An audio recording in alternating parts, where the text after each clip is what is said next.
The Invisible Man was written and directed by Leigh Whannell. It's a modern adaptation of H.G. Wells' novel published in 1897, although this film is less sci-fi than the original and more thriller drama. The story centers on Cecilia, a victim of domestic abuse played by Elisabeth Moss. She struggles to reassert herself upon escaping her ex and is plagued by his invisible presence. The first two acts in this film are a slow burn.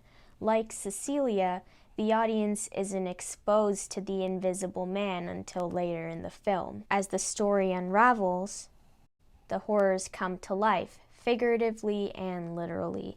It's an allegory for domestic abuse, implying that psychological and emotional trauma often manifests itself in very concrete ways. It emphasizes the internalized nature of Cecilia's trauma.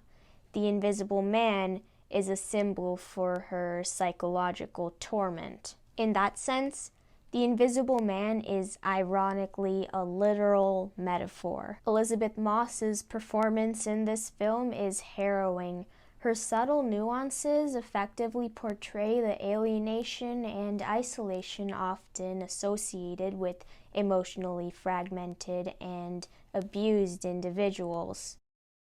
With unsettling yet timeless subtext, Whannell manages to revisit a haunting tale without succumbing to done-to-death tropes of the horror genre.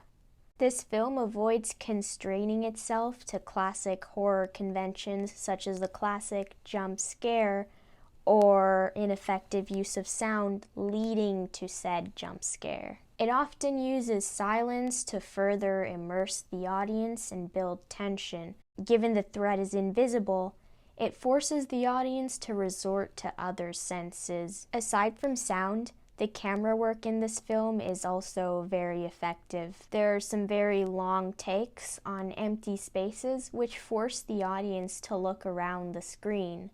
These unconventional shot compositions use negative space to act as a metaphor for Cecilia's isolation and augment the unknown threat. This film possesses what most of mainstream horror lacks, both in its plot and its technical craft. The story has substance and its themes are applicable. Sure, we may not encounter invisible men on a daily basis, but the allegory of abuse is relevant. I give The Invisible Man an A-. Horror is most effective when affecting the audience.